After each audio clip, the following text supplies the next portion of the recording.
because I don't. So that's why I'm reading something that I wrote years ago, but I think it's pretty funny, and hopefully you will too. Yeah. It's called First Love Revisited, Confessions of a Former 9-Year-Old.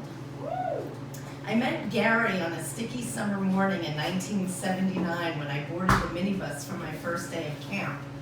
Like most girls my age, I had been enamored of any number of Tiger Beat centerfolds, but I'd never been in love. Sometimes, though, when I looked at the Ricky Schroeder poster on my bedroom wall, I wanted a boy of my own. I knew lots of boys. I was a tomboy after all, and a lover of XY chromosome owners everywhere who played sports, got dirty, and rode bikes with baseball cards, clothespin to the spokes to make them sound like motorcycles.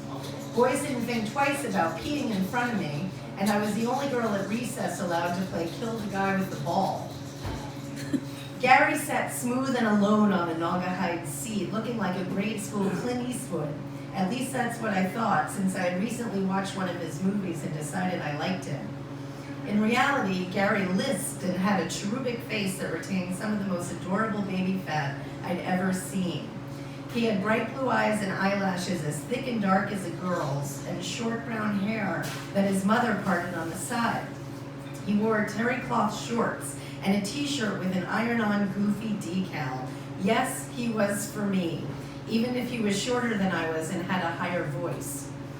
Every day I waited eagerly for the bus to arrive, then I would swing my curveless hips, strutting down the driveway just like Daisy Duke. I'd climb aboard, look at Gary, and say, hey. Sometimes he'd say something back like, hey. But I couldn't think of anything else to say, and before I could make him fall in love with me, summer was over and it was time to go back to school. One Saturday, I was at my friend Robin's house, and her older sister told us she had French kissed a boy at a party. What do you mean French? I asked. Like this. She stuck out her tongue and circled it in the air. It occurred to me that I wanted to kiss Gary, and I wanted to do it like a French person. I went home, found his phone number in the white pages, and dialed. Hello, his mother answered. Is Gary there, I asked. I had a deep voice, so parents always thought I was a boy on the phone. With my short shag haircut, breastless chest, and the frequency with which I wore sports uniforms, people thought I was a boy upon meeting me too, and then usually for several weeks more. Hello, said my beloved. It's Lee from camp. Hi, he said unenthusiastically. There's a carnival at my school Friday. Want to go? I'll ask, he said with a lispy emphasis on the S. Can I go to a carnival? I heard his mother say yes. Maybe we could make out. Huh? With our tongues. Okay.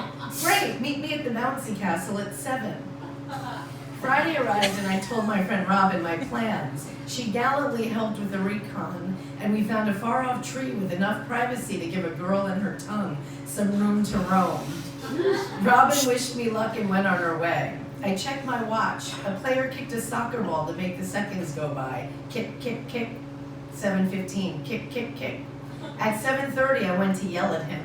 I found him standing with his mother holding her hand. He saw me and cringed. He looked smaller than I remembered, and for some reason I felt sorry for him. What happened to Clint Eastwood? I ran away in search of Robin, whom I found holding a plastic bag filled with water and a goldfish. I looked at the fish and knew it would be dead by Sunday. He stood me up, I said.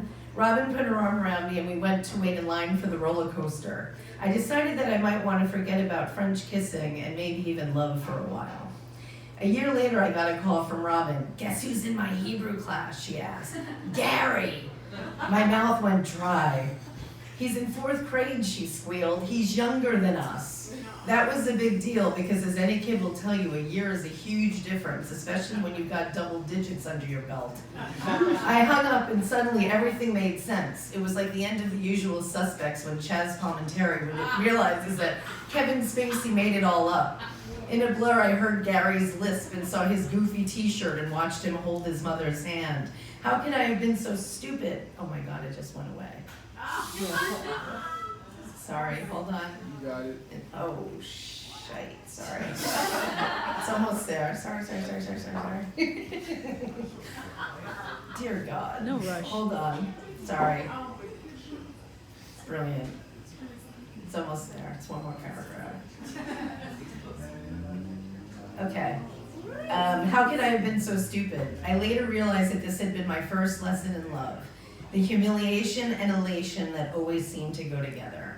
I hoped I hadn't scarred Gary or made him afraid of girls. I admit it, I Googled him. I found a blog belonging to his wife. To my relief, there were pictures of him and one of him too.